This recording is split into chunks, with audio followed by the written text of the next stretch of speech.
70 दिन से ज्यादा से दिल्ली की सीमा पर जमे किसान कृषि बिल कानून को रद्द करने की मांग पर अड़े हैं और शायद इसीलिए सरकार के 12 दौर की बात बेनतीजा रही है। सवाल उठता है कि आखिर किसान किसके इशारे पर हठ कर रहे हैं। वजह है आंदोलन के इस कैनवास के पीछे सियासत का हाथ है।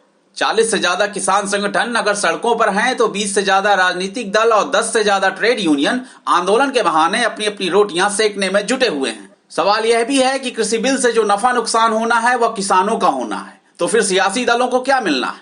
अपनी राजनीतिक जमीन बचाने की कोशिश में लगे हर दल के लिए जमीन से जुड़े अन्नदाता के आंदोलन से भला शानदार मौका और कहां।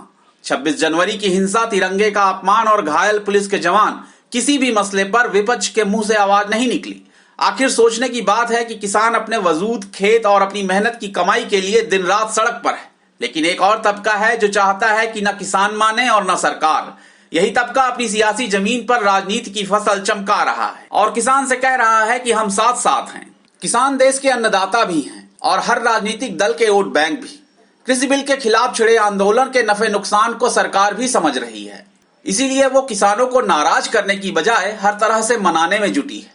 2 साल तक बिल को स्थगित रखने का प्रस्ताव भी सरकार ने किसानों को दिया और तमाम तरह के संशोधन और विकल्प भी। लेकिन हैरत तो इस बात की है कि किसान सिर्फ एक ही जिद पर अड़े हैं कि पूरे कृषि बिल को ही वापस लिया जाए। सवाल तो बनता है कि आखिर किसानों को किसने चाबी भरी? किसान मुद्दे पर पूरे देश के 20 से ज्यादा विपक्षी दल एक साथ आए तो कुछ खिचड़ी तो पकी होगी।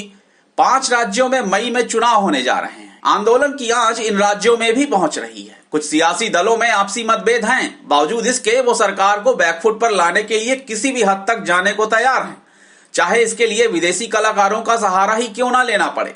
सवाल यह भी है कि क्या सियासत के आगे देश की गरिमा की कोई कीमत नहीं? आखिर एजेंडा क्या है, सरकार का, किसान का और विपक्ष का? क्योंकि नफे नुकसान का पैमाना सबका अलग है और इसीलिए मुल्क बाद में और सियासत पहले का फार्मूला आंदोलन का हल निकलने नहीं दे रहा।